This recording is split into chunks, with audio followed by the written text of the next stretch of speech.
News చూస్తున్నాం. కేతన్ అగర్వాల్ హత్య కేసులో ట్విస్ట్ల మీద ట్విస్టులు నెలకొంటూ ఉన్నాయి. ప్రేమ, పెళ్లి, హత్య కేసులో రోజుకో కొత్త కోణం బయటపడుతోంది. పెళ్లి రద్దు కంటే చంపడమే ఈజీ అని భావించిందట ఆ నిందితురాలు. ఇంట్లో పెళ్లి వద్దని చెప్పడం ఇష్టం లేక చంపేశానని చెప్తోంది సియా గోయల్. మరోవైపు కేసు విచారణకి 6 ప్రత్యేక బృందాలను కూడా ఏర్పాటు చేశారు. సియా తల్లిదండ్రుల్ని విచారిస్తున్నారు పోలీసులు. సియా సోదరుడు సాహిల్ని మరోసారి ప్రశ్నించబోతున్నారు అధికారులు. చేతన్ చౌదరితో పరిచయం గురించి కీలక వివరాలను కూడా బయటపెట్టబోతున్నారు. ఓ కామన్ ఫ్రెండ్ ద్వారా దీపావళి పార్టీలో కలుసుకున్నారు ఈ ఇద్దరు, సియా గోయల్ అండ్ చేతన్ చౌదరి. అయితే నిందితులు ఇద్దరు కూడా వాళ్ళ మధ్య 2000 కాల్స్ను గుర్తించారట పోలీసులు. క్లూ దొరకకుండా ఫోన్ డేటాని కూడా డిలీట్ చేశారట ఇద్దరు నిందితులు. వాళ్ళే తోసాము అన్నట్టుగా డైరెక్ట్గా ఒప్పుకోవడానికి కూడా వాళ్ళు మొదట నిరాకరించిన ఆ తర్వాత పెళ్లి కంటే చంపడమే బెటర్ అనిపించింది అన్నట్టుగా బాగా చెప్తున్నారు. పెళ్లి చేసుకునే కంటే కూడా సియా గోయల్ ఎంత దారుణంగా, I'm sorry to use this word, but నిర్లజ్జగా సిగ్గు లేకుండా ఏం చెప్తోందనంటే, పెళ్లి చేసుకొని ఆయనతో జీవితాంతం గడపడం కంటే చంపడమే బెటర్ అనుకున్నానని చెప్పి భావిస్తోందట ఆ సియా గోయల్. పోలీసుల విచారణలో కన్ఫెస్ స్టేట్మెంట్లో చేసినటువంటి స్టేట్మెంట్ ఇది. సియా గోయల్ అండ్ వీళ్ళిద్దరూ కలిసి ఒక దీపావళి పార్టీలో కలిశారట. ఇద్దరికి స్పోర్ట్స్ అంటే ఇంట్రెస్ట్. అక్కడి నుంచి మరింతగా వీళ్ళ పరిచయం పెరిగింది. అది కాస్త ప్రేమగా మారింది. ఒకనొక సిచ్యువేషన్లో చేతన్ అనేటువంటి వీడు ఏం చేశాడంటే, ఆ సియా గోయల్ అనే అమ్మాయి వాడిని పెళ్లి చేసుకోవాలి, ఎవరిని కేతన్ని పెళ్లి చేసుకోవాలి.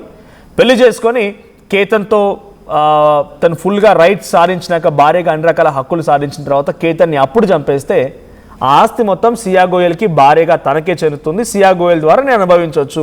ఇది చేతన్ ప్లాన్.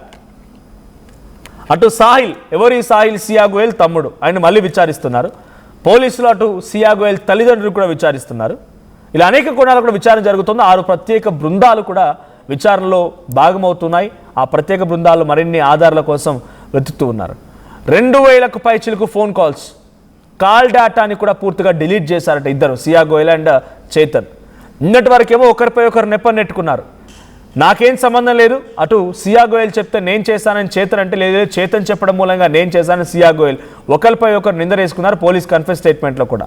ఇప్పుడు ఎటకెలకి నోరు విప్పుతూ కొన్ని మాటలు మాట్లాడుతూ ఉంటే నిజంగా పోలీసులే కాదు వింటున్న మనకు కూడా ఆశ్చర్యం కలుగుతోంది. ఆ కేతన్ని అలా జీవితాంతం పెళ్లి చేసుకొని నేను ఉండడం కంటే కూడా చంపడమే ఈజీ అనిపించిందట. చంపడమే ఈజీ అనిపించి చంపేసిందంట. జూన్ 14న ముందుగా జూన్ 4 యాక్చువల్గా జూన్ 4న మొదటిసారిగా ఈరోజు స్కెచ్ వేసి ఆయన ఇబ్బంది పెట్టాలనుకుంది. ఆ తర్వాత బాలి ట్రిప్కి ప్లాన్ చేశారు 11వ తేదీన. ఆ తర్వాత మళ్ళీ 18వ తేదీన వచ్చి డైరెక్ట్గా హతమార్చింది. ఆ కొండపై నుంచి తోసేసి కేతన్ని చంపేసింది. ముందు రోజు వచ్చి అక్కడ పూర్తిగా సీసీటీవీ కెమెరాలు పరిశీలించింది. ఏమాత్రం ఎక్కడ కూడా black spots, CCTV camera surveillance లేనటువంటి ప్రాంతాన్ని చూస్ చేసుకున్నారు. లోహగఢ్ ఫోర్ట్ మీద ఏముంది అని తల్లిదండ్రి వారించిన, కేతన్ తల్లిదండ్రి వారించిన, కేతన్ మాటని, కేతన్ పేరెంట్స్ మాటని పట్టించుకోకుండా అక్కడికి వెళ్ళిపోయింది. చూడండి, ఇక్కడ ఎక్కడైనా ఇష్టం లేనట్టుగా, అమ్మ ఏం నటన ఇది, నిజంగానే ఏం నటన చూడండి. ఊరు నాయన అది ఓపెన్ చేస్తే ఏదో షాక్ అయినట్టుగా ఓ అని చెప్పి వావ్ ఇలా మాట్లాడడం, ఫ్లవర్ వేయంగానే వా అని చెప్పని మాట్లాడడం. 1 నెల రోజుల పాటుగా బర్త్డే చేశాడు పాపం అమాయక ప్రేమికుడు. 1 నెల రోజులు బర్త్డే చేసాడు. ప్రతిరోజు బర్త్డేను ఓ పార్టీ, ఓ గిఫ్ట్ అలా తీసుకొని ఆ గిఫ్ట్లన్నీ తీసుకొని ఆఖరికి వస్తే ప్రాణాలు తీసేసి నాకు ఈజీ అనిపించింది, ప్రాణం తీయడం అనిపించిందంట. సో పోలీసులు మాట్లాడుకొచ్చారు. ఒకసారి పోలీసులు ఏం మాట్లాడారో చూద్దాం. फॉरेंसिक टीम आई हुई है, उनका डेटा कलेक्शन, उसका पंचनामा वगैरह सब करना चालू है. सीडीआर एनालिसिस किया है, उसमें करीबन 238 आवर्स तक इन दोनों का पिछले 1 साल भर में कॉन्वर्सेशन है, वो भी रिकॉर्ड पे आया है. और कल हमारे senior sir, SP sir, additional SP sir, LCPI सब, इन्होंने सब घटनास्थल पे विजिट किया, मुआयना किया और हमको इन्वेस्टिगेशन के लिए डायरेक्शंस दिए हैं. चालू है. फॉरेंसिक टीम ने विजिट किया है, उन्होंने कुछ एविडेंस कलेक्ट किए हुए, उसका पैकिंग करके फिर एफएसएल को भेज दिए जाएंगे. जी अभी वो चालू है खंगालना. जी डेफिनेटली मिल सकता है. वो थोड़ा बड़ा काम है, इसलिए उसमें थोड़ा सा टाइम लगेगा. नीरज के फ्रेंड्स को नहीं, ऐसा कुछ नहीं है. फॉरेंसिक टीम आई हुई है. ఆ ఫోన్ కాల్ డేటాని పరిశీలిస్తున్నాం. డేటా కలెక్షన్లో ఉన్నాం మేము. సో కొంత డిలీట్ చేసే ప్రయత్నం చేశారు, అదంతా జరుగుతోంది అంటున్నారు. సో నిన్నటి సియా చెప్పింది ఏంటి, ఆయనకి నత్తుంది, ఆయనకి వాళ్ళంతా కూడా విగ్గుంది, ఇవన్నీ నచ్చలేదు, ఇవన్నీ నాకు దూరం పెడుతున్నా. ఇదా దూరం పెట్టారు? విజువల్ చూడండి, ఎక్కడైనా దూరం పెడుతున్నట్టుందా? ఆయనతో చిందులు ఇస్తోంది, కేక్ ఇస్తే కేక్ కట్ చేసింది, డైమండ్ రింగ్ ఇస్తే తీసుకుంది. మరి ఆ రోజు గుర్తు రాలేదా నత్తుంది, విగ్గుంది, ఈ విషయాలు ఆ రోజు గుర్తు రాలేదా? ఈ విషయాలపైన అటు కేతన్ ఫాదర్ మాట్లాడుకొచ్చారు. సో కేతన్ ఫాదర్ సియా గోయల్కి మొత్తం ముందే తెలుసు, విగ్గు నత్తి అన్ని విషయాలు తెలుసు అన్నట్టు కేతన్ ఫాదర్ చెప్తున్నారు. ఒకసారి ఆ మాట కూడా విందాం. पैच लगाता था, लेकिन ये शादी से पहले ही क्लियर किया गया था, उनको सबको बताया गया था. सर ये क्या कारण है किसी बच्चे को मारने का? अगर नहीं पसंद था तो इनकार कर देते थे ना. सर ये तो अभी आपको जांच में पता ही चल जाएगा, क्योंकि मैं कुछ भी बोलूंगा तो वो लोग फिर उसको ये करेंगे, लेकिन जांच में ये सब कुछ पता चल रहा है. मुझे मालूमात के हिसाब से सर वो सिया ही जाना चाहती थी, और इसी हिसाब से उनको पुलिसों को भी सब कुछ उसके प्रूफ्स है, ऐसा लगता है. केतन एक छोटा पैच लगाता था, लेकिन ये शादी से पहले ही क्लियर किया गया था, उनको सबको बताया गया था. सर ये क्या कारण है किसी बच्चे को मारने का? अगर नहीं पसंद था तो इनकार कर देते थे ना.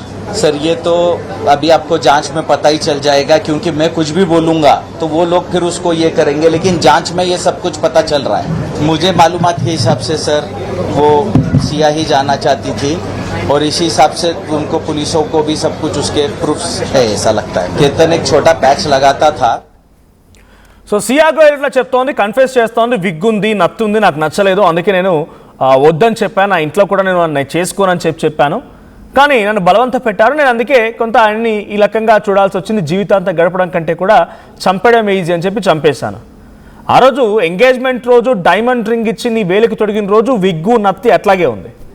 బర్త్డే నెల రోజుల పాటుగా బర్త్డే సెలబ్రేషన్ చేసిన రోజు, నీ బర్త్డే కోసమని 7 కోట్ల రూపాయలు ఖర్చు చేయడానికి కూడా సిద్ధపడిన రోజు విగ్గు నత్తి అలాగే ఉంది. పెళ్లి ఉదయ్పూర్లో ఫిక్స్ చేసి అన్ని రకాలుగా ఏర్పాట్లు చేయడానికి వాళ్ళు మూమెంట్ స్టార్ట్ చేసినప్పుడు కూడా ఆ విగ్గు నత్తి అలాగే ఉంది. కానీ ఈరోజు గుర్తుకొచ్చిందా? ఈరోజు ఇంతటి దారుణంగా ఆ అమ్మాయి ఒక వ్యక్తిని హతమార్చడమే కాకుండా ఎంత ఈజీగా మాట్లాడుతుంది చూడండి. అవన్నీ భరించడం కంటే చంపేయడమే ఈజీ అనుకున్నాను అని చెప్తోంది. ఇలాంటి వాళ్ళ మొహాలు మూసినా కూడా నిజంగానే ఇలాంటి క్రిమినల్స్కి మొహాలు మూసి చాటు మార్గం తీసుకుపోవడం కాదు, రోడ్డు మీద బడిత పూజ చేస్తూ పరిగెత్తించాలి. ఇలాంటి డైరెక్ట్గా శిక్షలు అమలు చేసేయాలి. ఇంతగా పెద్దగా ఆలోచించాల్సిన అవసరం కూడా. దేశం మొత్తం ఈరోజు ఈ అంశం గురించి చర్చిస్తోంది కదా. కేతన్ అగర్వాల్ ఇప్పుడు తనని కూడా చాలామంది సమర్థించే వాళ్ళు కూడా ఉన్నారు. ప్రేమను కాపాడుకోవడానికి ఒకరిని చంపింది, ఒకరిని ప్రేమ కాపాడుకోవడం ఒకరిని చంపాలనా? నీకు అంత దమ్ము ధైర్యమే ఉంటే నీ కుటుంబం అవమానపడుతుంది, కుటుంబం బయటికి వస్తే వాళ్ళంతా కూడా బాధపడుతున్నా, కుటుంబం యాక్సెప్ట్ చేయదనిపించిన నువ్వు కేతన్ అగర్వాల్ని చంపేస్తే ఆ కుటుంబం యాక్సెప్ట్ చేస్తుందా? ఈరోజు మీపై అవమానం కలగలేదా? సిగ్గు, పరువు ఇవన్నీ కనిపించలేదా? నిజంగా అమ్మ ఏం చెప్పిందట అంటే, నా కుటుంబం పరువు పోద్ది, మనం లేచిపోతే మనం పెళ్లి చేసుకుంటా అని చెప్పి చేతన్ని వారించిందంట. ఆ రోజు కుటుంబం పరువు పోతుందని చెప్పి ఆలోచించిన ఆ అమ్మాయి ఇప్పుడు కేతన్ని చంపి పరువు సంపాదించిందా? చాలామంది సియా గోయల్ కూడా సమర్థిస్తున్న వాళ్ళు ఉన్నారు. కొంత సోషల్ మీడియాలో చూసాను నేను. తన ప్రేమని కాపాడుకుంది, ఒక వీర వనిత చేతన్ని కాపాడుకోవడం కోసం, చేతన్తో ఉన్న ప్రేమను కాపాడుకోవడం కోసం ఏదైనా చేసింది, డబ్బుకు లొంగిపోలేదు. కేతన్ దగ్గర డబ్బులు ఉన్నా కూడా లొంగిపోలేదు. ఇలాంటి బక్వాస్ మాటలు ఇవన్నీ కూడా. ఒకరిని ప్రాణం తీసిందామే. ఇది ప్రేమను కాపాడుకోవడం అనేది ఎంతవరకు సబబు కాదు, అది అలా మనం చూడడం కూడా తప్పు. మరి కేతన్ ప్రేమ కాదా? నేను నిజంగా నచ్చలేదు, చేతన్ నేను వెళ్ళిపోతాను అనుకున్నప్పుడు డైరెక్ట్గా చెప్పి కంక్లూడ్ చేయాల్సింది, నాకు వద్దు నువ్వు అని చెప్పాల్సింది. గిఫ్ట్లు తీసుకుంది, సర్ప్రైజులు తీసుకుంది, అన్నీ తీసుకుని ఆఖరికి వస్తే ప్రాణాలు తీసింది ప్రీ వెడ్డింగ్ పేరుతోని. కొంతమంది ఒక ఫోటో కూడా ఉంది. సో పీసీఆర్ నవీన్ ఒకసారి ప్లే చేయండి.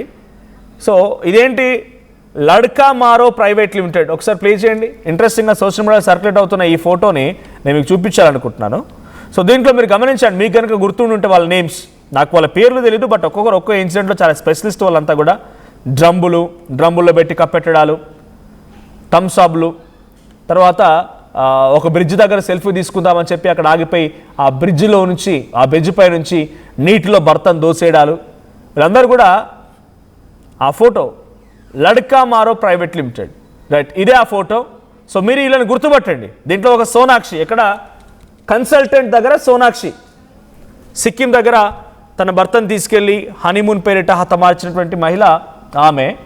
ఇక మొదటి దాంట్లో ఫౌండర్లు అందరూ కూడా అసోసియేట్ కన్సల్టెంట్. దీంట్లో థమ్సాబుల్లో విషం నింపి భర్తను చంపిన వాళ్ళు ఉన్నారు, డ్రమ్బుల్లో కప్పెట్టేసి పెట్టిన వాళ్ళు ఉన్నారు, భర్తని కొట్టి హతమార్చి ఆ భర్తతో పాటుగానే కొన్ని రోజుల పాటుగా అలాగే ఆ బెడ్రూమ్లో గడిపిన వాళ్ళు ఉన్నారు. ఇక చివరిగా కొత్తగా జాయిన్ అయింది ఈ లిస్టులోకి ఇంటర్న్. ఎవరు ఆ ఇంటర్న్?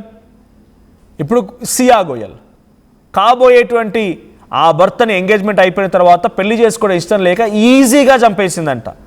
లడ్కా మారో private limited. ఈ సోషల్ మీడియాలో సర్క్యులేట్ అవుతుంది ఆల్ టుగెదర్. ఈ భర్తలని లేకపోతే కాబోయేటువంటి భర్తల్ని చంపినటువంటి ఆ మహిళలకు సంబంధించిన ఆల్ టుగెదర్ ఫోటో ఇది. ఇంట్లో సోనాక్షి ఉన్నారు, ఇంకొక మహిళ ఉన్నారు, ఇంకో మహిళ, అందరూ కూడా ఈ రకంగానే డ్రమ్బులు, తర్వాత హతమార్చాలు, థమ్సప్లు, సెల్ఫీ అని చెప్పి తోసేయడాలు, ఇవన్నీ ఆ మహిళల లిస్ట్. అదంతా నిజంగా ఎంత దారుణంగా అంటే ఈజీగా అనిపించిందంట చంపేయడం ఆమెకి. ఇదంతా గడపడం కంటే కూడా ఈజీగా అనిపించింది, అందుకే చంపేశానని చెప్పి సియా గోయల్ కన్ఫెస్ చేస్తోంది పోలీసులు. ఇంకా డేటా కలెక్ట్ చేస్తున్నారు పోలీసులు. అటు సియా గోయల్ తల్లిదండ్రుల్ని, సియా గోయల్ బ్రదర్ని కూడా విచారిస్తున్నారు. మరి విచారణలో ఎటువంటి విషయాలు బయటపడతాయి, ఇంకా ఎటువంటి కీలక అంశాలు బయటకు వస్తాయో చూడాలి.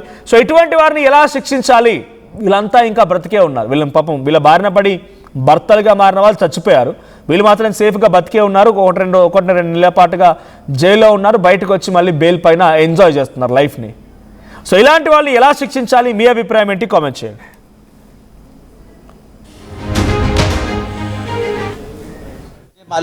फॉरेंसिक टीम आई हुई है, उनका डेटा कलेक्शन, उसका पंचनामा वगैरह सब करना चालू है.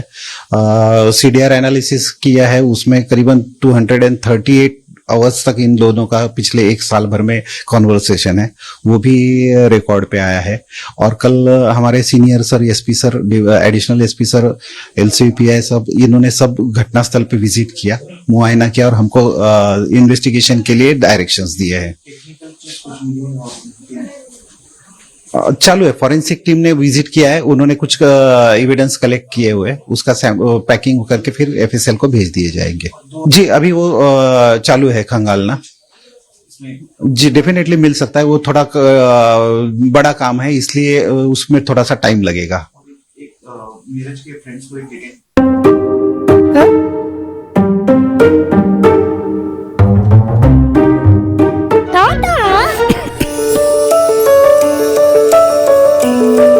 జలుబు, తలనొప్పి, నడుము నొప్పి, మోకాళ్ల నొప్పులు లాంటి లక్షణాల నుండి ఉపశమనానికి శాస్త్రిబా, trusted by millions since 1992. Tournament కి ముందు పెయింట్ ఎలా చేస్తాం?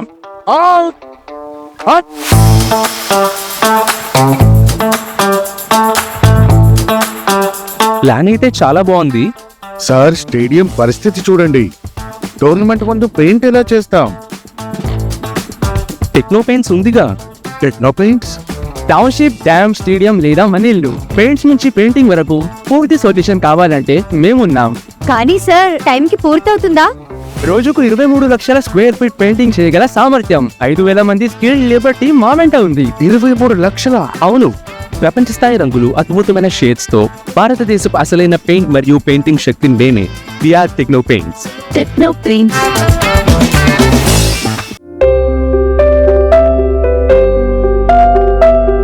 చిన్న చిన్న ఆనందాలు 35 ఏళ్లుగా నా జీవితంలో లేవు.